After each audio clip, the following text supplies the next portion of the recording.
오늘 은혜 받으실 말씀은 로마서 5장 1절에서 4절까지의 말씀입니다. 로마서 5장 1절에서 4절까지의 말씀을 다 같이 봉독하겠습니다. 그러므로 우리가 믿음으로 의롭다 하심을 받았으니 우리 주 예수 그리스도로 말미암아 하나님과 화평을 누리자. 또한 그로 말미암아 우리가 믿음으로 서 있는 이 은혜에 들어감을 얻었으며 하나님의 영광을 바라고 즐거워하느니라. 다만 이뿐 아니라 우리가 환난 중에도 즐거워하나니 이는 환난은 인내를, 인내는 연단을, 연단은 소망을 이루는 줄 알미로다. 아멘. 자, 로마서 5장 1절로 4절, 오늘 로마서 5장 1절로 4절이 따라 한번 할까요? 믿음으로 의롭게 되는 삶의 복, 이런 말씀입니다. 오늘이 10월 마지막 주. 10월 마지막 주 하면 뭐가 생각이 납니까? 미국은 10월 마지막 주 그러면 할로윈이라는 엄청난 세상의 문화가 있는데, 교회는 그게 아니고 10월 마지막 주 그러면 종교개혁입니다. 종교개혁. 507년 전입니다. 1517년 10월 31일 이름 없는 한 신부고 비텐베르크 대학의 교수로 있던 한 사람, 마르틴 루터라는 사람이 엄청난 일을 했죠. 로마 캐톨릭의 부패와 타락을 비판하는 내용의 95개조에 달하는 이 반방문을 자기가 근무하고 자기가 가르치는 그 비텐베르크 대학의 정문에 붙인 거예요. 정문에. 그럼으로써 도화선이 됐죠. 도화선. 타락한 종교, 타락한 교회에 경종을 울리고 많은 사람들이 마음의 울림을 가지고 교회를 개혁하는 그 하나님의 역사가 시작되는 그 일에 쓰임을 받았죠. 그래서 이 부패한 교회, 부패한 교단을 향하여 첫째는 성경의 권위, 오직 성경이다. 오직 성경이다. 솔라 스크립투라, 오직 성경. 그 다음에 오직 은혜, 솔라 그라티아, 오직 은혜, 하나님의 은혜. 그리고 오직 믿음, 그리고 오직 그리스도. 마지막은 오직 하나님의 영광을 위한다는 이 5가지의 주제가 종교개혁의 주제인데, 이것이 시작된 날이 507년 전 1517년의 10월 31일입니다. 그가 이렇게 교회를 개혁하게 된 계기는 물론 외형적으로는 이 카톨릭 교회의 이 면죄부 판매, 돈으로 구원을 살 수 있다는 이 교회의 가르침을 도저히 그가 받아들일 수 없었고 침묵할 수도 없었고. 왜? 루터는 가르치는 사람, 하나님 말씀을 전하는 사람, 신학생들에게 하나님 말씀을 가르치는 사람이었거든요. 그러니까 가르치고 돌보고 하나님의 말씀을 전하는 사람으로서 그 목회적 양심, 그 책임, 이것으로 말미암아 그것을 따를 수가 없는 그런 외적인 요인도 있었지만은 더 큰 내적인 요인은 뭐냐 하면은 그가 말씀을 받아들이고 말씀의 은혜를 받게 된 거예요. 그게 뭐냐면 로마서 1장 17절입니다. 로마서 1장 17절에 이런 말씀이 있어요. 복음에는 하나님의 의가 나타나서 믿음으로 믿음에 이르게 하나니 기록된 바 오직 의는 믿음으로 말미암아 살리람과 같으니라 라는 말씀이 있어요. 루터는 로마서를 가르치는 사람이었어요. 로마서와 갈라디아서를 대학에서 가르치는 신부면서도 교수였어요. 그러니까 이전에 이 말씀을 모르는 사람이 아니라 수백 번도 읽고 가르치는 교수였는데, 이 말씀이 있어도 그는 늘 어떤 공적을 쌓아야 된다 이런 생각을 했어요. 매일같이 노력했어요. 뭔가를 노력하면 노력할수록 발견하는 것은 그의 한계요 죄밖에 없었는데, 어느 날 이 말씀을 읽다가 성령이 임합니다. 성령이. 하나님과의 만남이 이루어져요. 그래서 의인이 믿음으로 말미암아 산다는 이 말을 그가 받아들이게 되고 거기서 하나님과의 인격적인 만남을 이루게 됩니다. 그래서 문자였던 성경이 하나님 말씀으로 그에게 왔고, 그래서 그때 그는 은혜의 하나님을 만나요. 공포의 하나님에서 은혜의 하나님으로 그의 인생이 바뀌고 그가 거듭나는 경험을 합니다. 은혜의 하나님. 이렇게 은혜로 믿음으로 말미암아 구원을 얻는다는 그것을 깨달은 그에게 돈으로 구원을 주고 교회의 타락은 더 이상 그가 침묵할 수 없는 성령의 역사와 믿음으로 다가왔어요. 여러분, 우리가 하나님의 말씀이 하나님의 인격으로 와야 돼요. 지식이 아니라 믿음으로 믿음에 이른다. 우리의 믿음이 어느 정도의 믿음에 이르러야 될까? 처음 우리의 믿음은 예수 그리스도를 주로 고백하는 믿음에서 이제는 어떤 믿음에 이르러야 되느냐? 복음에는 하나님의 의가 나타나서 믿음으로 믿음에 이르게 합니다. 그래서 저나 여러분은 믿음으로 말미암아 사는 사람이 되는 것이죠. 이렇게 하나님의 은혜를 입은 루터는 믿음으로 의롭다함을 받는 그런 하나님 말씀을 받아들이게 됨으로 말미암아 이제 행위나 선행이나 종교적인 노력으로 구원을 받는 게 아니라 믿음으로 의롭다함을 받는 축복에 대해서 눈을 뜨게 돼요. 오늘 로마서 말씀도 마찬가지입니다. 로마서 말씀도 4가지를 말합니다. 우리가 종교개혁을 맞아서 저나 여러분은 은혜를 인해서 믿음으로 구원을 얻었잖아요. 오직 그리스도로, 오직 은혜로, 오직 성경으로, 오직 믿음으로, 오직 하나님의 영광을 위해서 은혜로 믿음 구원을 받은 우리에게 주신 이 말씀, 우리가 구원을 받은 믿음으로 구원을 받는 사람으로서 이 성경에 말하는 이 4가지 오늘 로마서에 말하는 믿음으로 구원을 받은 자의 복을 발견하고 누리고 그리고 따르는 그런 은혜가 임하기를 축원합니다. 이 4가지를 오늘 보고자 합니다. 첫째는 1절인데 구원을 받은 자의 복에 대해서 성경은 이렇게 말합니다. 그러므로 우리가 믿음으로 의롭다 하심을 받았으니 우리 주 예수 그리스도로 말미암아 하나님과 화평을 누리자. 믿음으로 구원을 받은 사람의 첫 번째 누려야 될 축복은 뭐냐? 하나님과의 화평입니다. 예수 그리스도로 말미암아 하나님과의 화평, 하나님과의 평화. 이 말을 다른 말로 말하면 무슨 뜻이 되냐면은 그동안 우리는 하나님과 화평한 관계가 아니었다. 오히려 하나님과 원수된 관계였다. 하나님과 친하지 않았어요. 하나님과 화목한 관계가 아니었습니다. 우리는 하나님과 멀리 떨어져 있었고 하나님을 거부했고 하나님을 배척했는데 긍휼의 풍성한 하나님이 예수 그리스도 안에서 우리를 택하시고 구원하셔서 믿음으로 구원을 얻게 함으로 이제 우리는 하나님과 화평을 누리게 되었다. 가장 지금 이 시대가 잃어버린 게 화평입니다. 먹을 것은 있고 입을 것은 있고 과학은 있고 문명은 있고 편리함은 있는데 가장 이 시대가 잃어버린 것 중에 하나가 화평이고 평화입니다. 여러분 밖을 나가보세요. 직장을 나가보고 사회를 나가보세요. 사람과 사람을 만나보세요. 사람과 사람의 화평이 없어요. 경계가 있고 대적이 있고 그리고 미움이 있고 경쟁이 있어요. 국가 간에도 화평이 없어요. 서로 경쟁과 다툼과 미움과 갈등과 전쟁이 있어요. 그래서 나라 간의 평화를 위해서 유엔이라는 제도를 만들고 기구를 만들었지만 오히려 그것이 갈등의 씨가 됩니다. 이 땅에 평화가 없어요. 인간에게 평화가 없어요.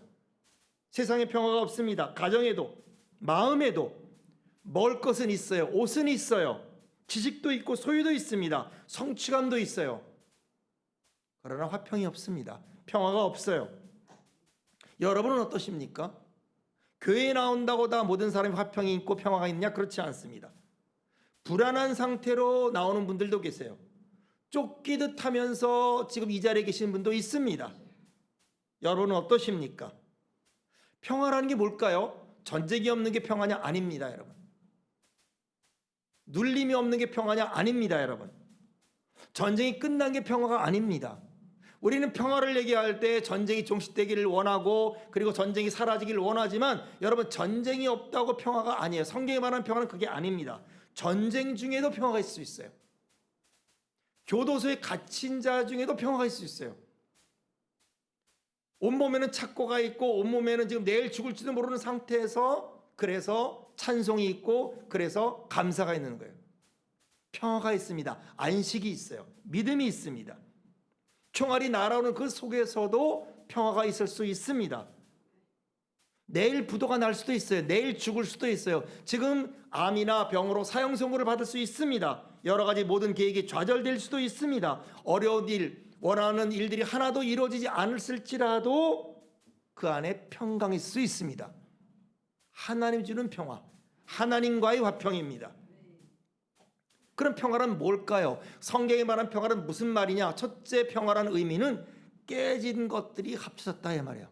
깨어진 것들, 깨어진 관계, 하나님과의 관계, 이웃과의 관계, 내 마음에서 깨어진 이 깨어졌던 것들이 합해진 상태를 성경은 평화라고 말합니다. 또 물건이 제자리에 가 있어요. 내 마음이 제자리에 가 있어요. 내가 제자리에 있어요. 내가 방황하지 않아요. 내가 이리 갈까 저리 갈까 이 사람에게 갈까 저 사람에게 갈까 아니라 그 자리에 있는 겁니다. 물건이 제자리에 있는 상태를 평화라고 말합니다. 원어적으로. 여러분 뭔가 제자리에 가 있지 않으면 평화가 없죠. 아무리 우리 집이 좁아도 남의 집은 불편해요. 여행 가면 호텔 가면 평화한 것 같지만 하루 이틀 호텔 가다 보면 불편해요. 좁아도 내 집에 있으면 얼마나 평화고 야 정말 스위트홈이다 그러잖아요. 제자리에 있는 게 평화한 거예요. 제자리에 있는 것. 무질서함은 평화롭지 않습니다. 모자란 것이 체험을 받을 때 평화라고 합니다. 방에 타일을 붙였어요. 벽에 타일을 붙였어요. 그런데 한두 개가 모자라요. 타일을 다 붙여도 한두 개가 모자라면은 불안해요. 평화롭지 않은 겁니다. 그 모자라고 그 없는 부분이 채워질 때, 다 채워질 때 있는 상태가 평화입니다. 하나님과 우리 사이에 벽이 있어요. 금이 있습니다. 사람이 죄를 지어서 하나님부터 멀리 떠났습니다. 모든 사람이 죄를 범함으로 하나님의 영광에 이르질 수가 없었습니다. 하나님의 영광을 경험할 수 없었어요. 하나님을 잃어버린 겁니다. 사실은 잃어버린 게 아니라 거부한 거죠. 우리가 하나님을 떠나는 거예요. 하나님을 거부하고 배척하니 하나님의 은혜가 임할 수 없습니다. 여러분 자식을 부모가 사랑하잖아요.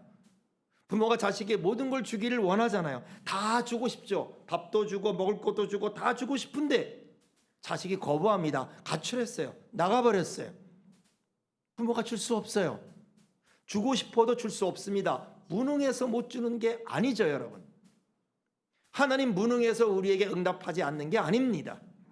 우리가 하나님을 거부한 거예요. 하나님 받아들이지 않은 겁니다. 그래서 하나님의 공급하심이 막혀버렸어요. 하나님이 주시고 싶어도 내가 받을 수가 없습니다. 그러니까 하나님을 잃어버린 것은 무엇입니까? 나의 일부분을 잃어버린 게 아니라 나의 모든 것을 잃어버린 거예요. 하나님과 회복은 나의 한 부분의 회복이 아니라 모든 것의 회복입니다. 예수 그리스도로 말미암아 하나님과 의롭게 됐어요. 예수 그리스도로 말미암아 하나님과 막혔던 벽이 터졌어요. 예수 그리스도로 말미암아 하나님과 교통이 이루어지게 되었습니다. 이 평화가 우리에게 주어졌어요. 이거를 누려야 돼요. 이것이 여러분 믿음으로 의롭다는 사람에게 주는 축복입니다. 이것을 우리가 누려야 되는 것이죠. 믿어야 되는 것이죠. 부부싸움하면 여러분 기분이 어때요? 안 좋잖아요. 부부싸움하면 여러분 더 심하게 싸우면 심하게 싸울수록 기분이 안 좋잖아요. 밥을 차려줍니다. 저도 사모님과 싸울 때가 있어요. 사모님 밥을 차려줘요. 맛 없어요, 여러분. 입맛이 없어요, 여러분. 자동차를 타고 같이 가는데도 재미가 없어요, 여러분. 침대에 누웠어요. 내 옆에 사모님이 누워있어도 여러분 불편해요. 가슴이 쿵탁쿵탁 뛰고 불안해요. 근데 화해를 했어요. 미안해, 잘못했습니다. 화해를 했어요. 화목을 했어요. 그 다음에 밥이 맛있습니다, 여러분. 잠도 잘 오는 거예요. 여러분 하나님과도 마찬가지입니다. 하나님과 싸우지 마시기를 축원합니다. 미라는 사람은 자꾸 하나님께 덤벼요. 하나님과 싸우려고 해요. 하나님을 대적하려고 합니다. 하나님과 화해하시길 축원합니다. 어떻게 하나님과 화해할 수 있는가? 예수 그리스도를 믿음으로 된다는 거예요. 예수 그리스도를 믿음으로 하나님과 화해가 된다는 거예요. 이게 특권입니다, 여러분. 예수를 믿는 자에게 주신 하나님의 특권입니다. 여러분 평화를 누리길 축원합니다. 그 하늘의 평화, 그 하나님의 평화, 그 사랑의 물결이 영원토록 오늘 그 은혜가 여러분의 임하기를 축원합니다. 첫 번째 축복입니다. 예수 그리스도로 말미암아 하나님의 평화를 누리자. 하나님과의 평화입니다. 자, 두 번째 2절에 이렇게 말합니다. 또한 그로 말미암아 우리가 믿음으로 서 있는 이 은혜에 들어감을 얻었으며 하나님의 영광을 바라고 즐거워하느니라. 자, 우리가 그로 말미암아 은혜로 들어간다. 은혜로 들어간다. 구원은요, 은혜의 자리로 들어가는 거예요. 구원은요, 은혜의 생활이 시작되는 거예요. 그러니까 내가 구원을 받았는데 자꾸 율법적인 것, 자꾸 무엇을 해야 된다고 생각하는 것, 자꾸 어떤 의지적인 걸 한다면은 그건 구원이 아닙니다, 여러분. 구원은 은혜의 생활이에요. 은혜로 살고 은혜를 누리는 거예요. 은혜의 자리로 들어가 있습니다. 우리가 법 아래 있지 않고 은혜 아래 있다 이랬어요. 사도 바울이 무슨 우리들 인사를 합니까? 은혜와 평강이 있을지어다 그럽니다. 은혜와 평강이 있을지어다. 평강은 어떻게 있느냐? 은혜의 자리로 들어갈 때 있는 거예요. 어떤 걸 성취함으로 얻어지는 게 아니고 어떤 걸 성취함으로 얻어지면요, 그 일이 없어지면 성취가 없습니다. 그러나 은혜는 그렇지 않아요. 우리가 구원받았다, 우리가 예수님의 자녀, 예수님의 은혜로 하나님의 자녀가 되었다는 건 첫 번째는 하나님과 화평을 이루었다는 것이고, 두 번째는 은혜의 시작이 됐다는 거예요. 은혜의 생활이 됐다는 겁니다. 내 노력과 내 어떤 자격으로 이루어지는 게 아닙니다. 잘나서 이루어진 게 아니에요. 가끔 우리가 친구들과 함께 극장에 가거나 밥을 먹을 때 친구가 밥을 살 때가 있잖아요. 밥을 사면 처음에는 좋은 것 같지만 불편해요. 한두 번 얻어먹으면 불편해요. 극장을 갈 때도 다른 사람이 이렇게 돈을 내면요, 좋은 것 같은데 불편해요. 그런데 어느 날 내가 돈을 냅니다. 내가 사요. 그러면 기뻐요. 내가 무엇을 하면은 기쁘고 성취감이 있어요. 그러면 내가 한 어떤 공적이 있으니까. 근데 은혜는 그런 게 아니에요. 내가 무엇을 한 것이 아닙니다. 내가 한 것이 아무것도 없어요. 내가 선을 행하고 무엇을 했다면 주장할 것이 있지만은 그렇지 않습니다. 자랑할 것이 있지만은 그런 게 없습니다. 그런데 하나님이 우리를 자녀로 만들어줬어요. 내가 잘한 게 없고 죄뿐인데 내가 천국에다 입학을 시켜놨습니다. 그러니까 뭡니까? 죄송한 거예요. 감사하고 죄송하고 미안하고 황송하고, 이것이 여러분 은혜의 자리입니다, 여러분. 그러므로 구원받은 자는 자랑하지 않아요. 구원받은 자는 주장하지 않습니다. 미안하고 황송할 뿐이에요. 그러니 구원받았다는 사실이 항상 감사하고 풍성합니다. 그러므로 신앙생활 할수록 내가 은혜의 자리에 있는 것이 풍성한 거예요. 축복을 누릴수록 죄송하고 부끄럽고, 여러분 이것이 구원받는 자의 모습이에요. 여러분 어떻습니까? 살면 살수록 정말 감사하고 살면 살수록 정말 은혜롭고 모든 것이 감격이 됩니까? 미안함이 있습니까? 죄송함이 있습니까? 이것이 구원받은 사람의 모습이에요. 어떤 분은 그래요. 살아있는 자체가 감사하다고, 살아있는 자체가 부끄럽다고, 미안하다고. 이미 죽어 마땅한 사람인데, 이미 나는 멸망할 사람인데 지금까지 내가 이렇게 살아있는 건 너무 감사하고 미안하고 죄송하다고. 그러므로 은혜 받은 자, 은혜의 자리로 들어간 자는요, 남의 것을 빼앗으려고 하지 않아요. 옛날에는요, 남의 것을 빼앗았어야 행복했어요. 저거 내 건데, 내가 돈 많이 벌어야 되는데, 저 사람은 돈 많이 벌어야 되고, 저거 내 자리인데, 저거 내가 앉아야 될 자리인데 라고 생각했는데, 왜 내가 행복하지 못했느냐? 내가 그 자리에 있지 않고 내게 그것이 없기 때문에 내가 행복하지 못했어요. 돈이 없기 때문에, 그 자리를 내가 못 앉았기 때문에. 그래서 자꾸 돈을 많이 받으려고 하고 더 벌으려고 하고 빼앗으려고 하고 높은 자리에 올라가려고 했는데, 이제는 그렇지 않습니다. 내가 불행한 것은 없기 때문이다, 누리지 못했기 때문이라고 생각했는데, 은혜 받는 사람은 그러지 않아요. 착취하려고 그러지 않고 빼앗으려고 하지 않아요. 왜? 은혜는 공짜로 간 겁니다. 은혜는 내가 거저 받는 거예요. 한 일이 없습니다. 예수님이 나를 위해서 십자가에 피 흘리심으로 내가 은혜를 받고 하나님의 자녀가 됐습니다. 할 말이 없는 겁니다. 받은 게 너무 많아요. 누리는 게 너무 큽니다. 나는 너무 많은 걸 가지고 있다, 너무 많은 걸 소유하고 있다 라는 생각이 듭니다. 그러므로 어떻게 해요? 나눠주고 싶은 거예요. 그러므로 베풀고 싶은 거예요. 왜? 받은 게 너무 많아요. 자격이 없는데 너무 많은 걸 가지고 있고 너무 많은 인생을 살고 있고 너무 많은 것을 가지고 있기 때문에 나눌 수밖에 없는 겁니다. 상황이 변한 게 아닙니다. 마음이 변하는 거예요. 생각이 변하는 거예요. 모든 걸 축복이라고 여깁니다. 모든 게 감사하고 축복입니다.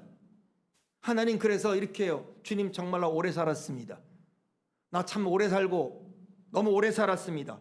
너무 많은 걸 누리고 있습니다. 죄송합니다. 여러분, 이것이 은혜의 자리로 들어간 자의 행복이에요.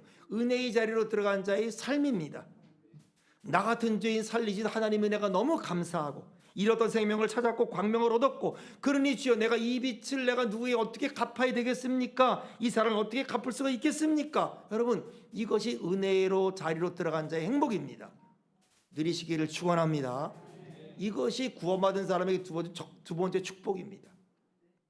세 번째, 그리고 2절 마지막에 이렇게 말합니다. 따라합시다. 하나님의 영광을 바라고 즐거워하느니라. 하나님의 영광을 바란다. 왜 내가 공부할까? 인생이 뭘까, 여러분? 우리가 인생을 살면서 생각을 합니다. 저도 나이가 이제 60대 후반이라 인생을 생각합니다. 인생이 뭘까? 내가 인생을 왜 살까? 결혼을 하기 위해 사는가? 공부하기 위해서 사는가? 돈 벌기 위해 사는가? 아니죠. 그 목적이 될 수 없죠. 또 왜 돈을 버나? 왜 내가 학교를 가나? 왜 내가 건강해야 되나?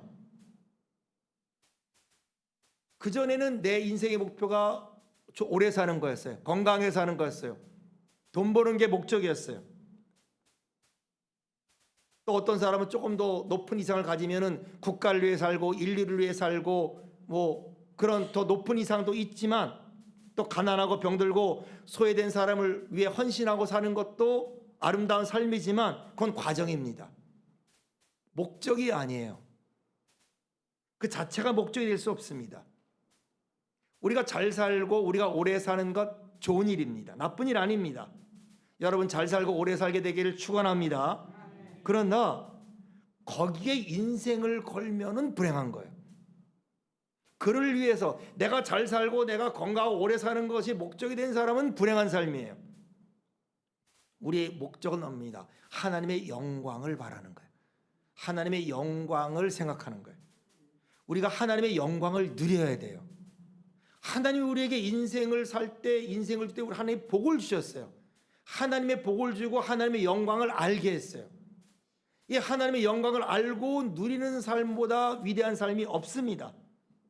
왜 공부하는가? 하나님의 영광을 위해서. 왜 결혼했는가? 하나님의 영광을 위하여. 왜 직장을 갖는가? 하나님의 영광을 위하여. 왜 자녀를 낳았는가? 하나님의 영광을 위하여. 여러분, 이것이 우리의 목적이 되기를 축원합니다. 목적이 바뀌면 인생이 바뀌어요. 내가 왜 지금 돈 버는가? 왜 내가 지금 고생하는가? 하나님의 영광을 위하여. 왜 내가 지금 자녀를 양육하는가? 하나님의 영광을 위하여. 왜 내가 인내하는가? 하나님의 영광을 위하여. 목적이 없는 것을 방황이라 그래요. 목적이 잘못된 것을 변질이라 그래요. 목적을 잃어버리고 목적이 잘못되면 여러분 변질된 인생을 살고 방황된 인생을 삽니다. 성실하게 방황하는 사람이 얼마나 많은지 몰라요. 진실한 것 같은데 방황하는 사람이 얼마나 많은지 몰라요. 왜? 진실하고 성실한데 목적이 잘못됐어요. 여러분 예를 들어서 돌팔이 이사가 성실하면 어떻게 될까요? 돌팔이 이사가 성실하고 너무 많은 사람을 진단해요. 그럼 여러분 그분의 성실은 사람을 죽입니다. 그분의 진실은요 사람을 죽여요. 공산주의가 성실하면 어떻게 될까요? 전쟁을 좋아하는 사람이 성실하면 어떻게 될까요? 전쟁광이고 독재자가 여러분 성실하면 어떻게 될까요? 수많은 사람의 피를 흘려요. 수많은 사람이 죽게 돼 있어요. 그러니까 큰일 나는 거죠.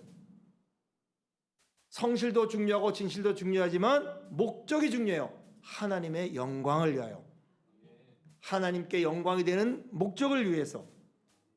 그래서 구원받은 사람은 하나님의 영광을 위하여 바라고 즐거워한다는 거예요. 루터가 이걸 발견한 거예요. 오직 하나님의 영광을 위하여. 그가 그렇게 로마 가톨릭에 대항해서 자기 목숨을 잃을 뻔하고 그렇게 인고의 그 삶을 살게 된 것도 하나님의 영광을 위하여. 여러분 소망은 중요한 거예요. 소망과 기대는 중요한 거예요. 우리가 하나님의 영광을 강렬하게 기대하고 소망하고 꿈꾸면 우리 인생이 다릅니다. 그러므로 여러분, 하나님의 영광을 바라는 사람 중에서 게으른 사람이 없어요. 은혜의 사람 중에서 게으른 사람이 없어요.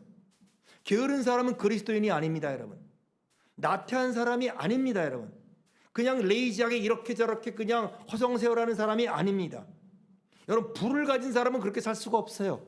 불 붙는 사람은 그렇게 살 수가 없어요. 하나님의 영광을 바라고 기뻐하는 사람은 그렇게 살 수가 없습니다. 그 하나님의 영광이라는 목표를 가진 사람, 그것을 바라보고 기대하는 사람, 여러분, 이것이 구원받은 사람인 줄로 믿습니다. 어떤 학생이 있었는데 가난했어요.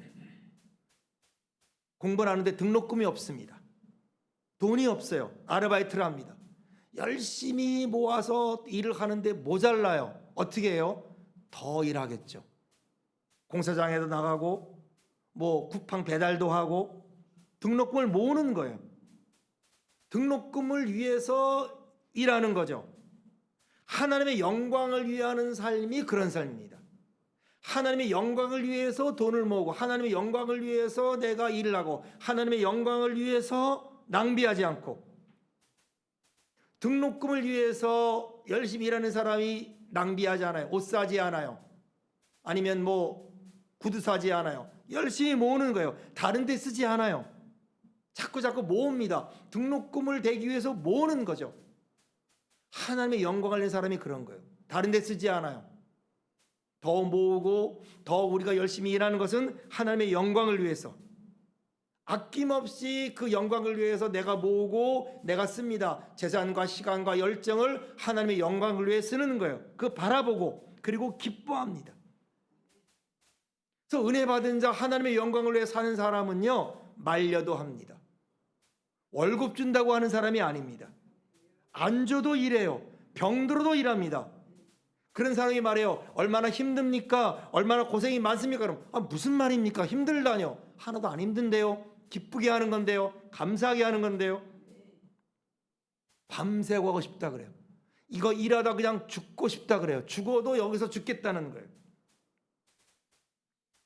못하게 하면요, 기뻐서 하니까 끝까지 합니다. 신이 나서 하는 거예요. 피곤치 않습니다. 하나님의 영광을 위해서 바라고 기뻐한다. 여러분, 모든 일이 즐겁기를 축원합니다. 여러분은 모든 일이 하나님의 영광을 바라면서 기쁘게 하기를 축원합니다. 가장 불행한 사람이 무기력한 사람이에요. 죽을 맛으로 하는 사람, 직장생활 정말 죽지 못해 하는 사람, 여러분 활기 있게 되기를 축원합니다. 우리에게 준 특권이에요. 하나님의 영광을 바라고 기뻐하는 사람, 여러분 이 은혜가 회복되기를 축원합니다. 마지막 네 번째 3절로 4절이 이렇게 말합니다. 다만 이뿐 아니라 우리가 환난 중에도 즐거워하나니 이는 환난은 인내를, 인내는 연단을, 연단은 소망을 이루는 줄 알미로다. 사도 바울이 예수 그리스도를 믿고 나서 변한 게 하나 있어요. 뭐냐면은 관점이 바뀌었어요. 해석이 바뀌었어요.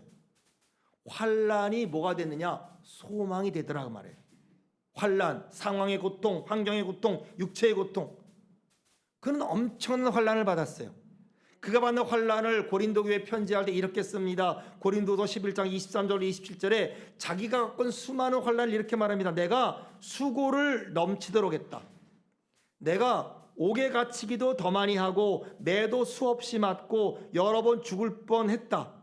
유대인들에게 40회에서 하나 감한 매를 5번 맞았고 3번 태장으로 맞고 1번 돌로 맞고 3번 파산하고, 파산했다는 것은 죽었다 그런 말이에요. 정신 잃고 죽었다 그런 말이에요. 일주야를 깊은 바닷속에 지냈다. 일주야, 한 주간에 아예 정신이 없었다. 그러니까 코마 상태에 있었다 이런 말이에요. 여러 번 여행하면서 강의 위험, 강도의 위험, 동족의 위험과 이방인의 위험과 신의 위험과 광야의 위험과 바다의 위험과 거짓 형제 중의 위험을 당하고 또 수고하고 애쓰며 여러 번 자지 못하고 줄이며 목마르고 여러 번 굶고 춥고 헐벗었느나. 여러분 가운데 이런 일이 있었나요? 여러분 가운데 정말 예수님으로 인해서 이런 일을 겪은 분이 계십니까? 예수님 때문에 잠을 못 이루고, 예수님 때문에 오해받고, 예수님 때문에 침을 뱉음을 당하고, 예수님 때문에 핍박을 당하고, 예수님 때문에 배고프고, 예수님 때문에 대신 매를 맞고 감옥에 가고, 여러분 그런 일이 있게 되길 축원합니다. 우리에게는 고난이 별로 없지만 예수를 위해서 받는 환난이 있는 것이 그리스도인의 계급장이에요. 근데 그건 고난이 아니고 축복입니다. 그런 게 없는 게 오히려 부끄러운 거예요. 그런 게 내게 없는 게 죄송한 거예요. 여러분 사랑하는 사람을 위해서 희생하지 못한 사람이 어찌 사랑을 논할 수 있겠어요? 아내를 위해서 희생한 본 적이 없는 남편이 어떻게 아내를 사랑한다 할 수 있겠어요? 남편을 위해서 희생을 한 번도 해보지 못한 아내가 어찌 아내를 사랑한다 할 수 있겠어요?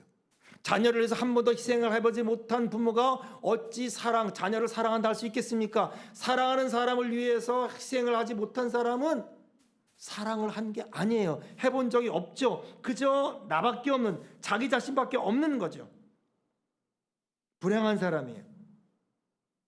사도 바울이 고난을 겪었어요. 엄청난 환난을 겪었어요.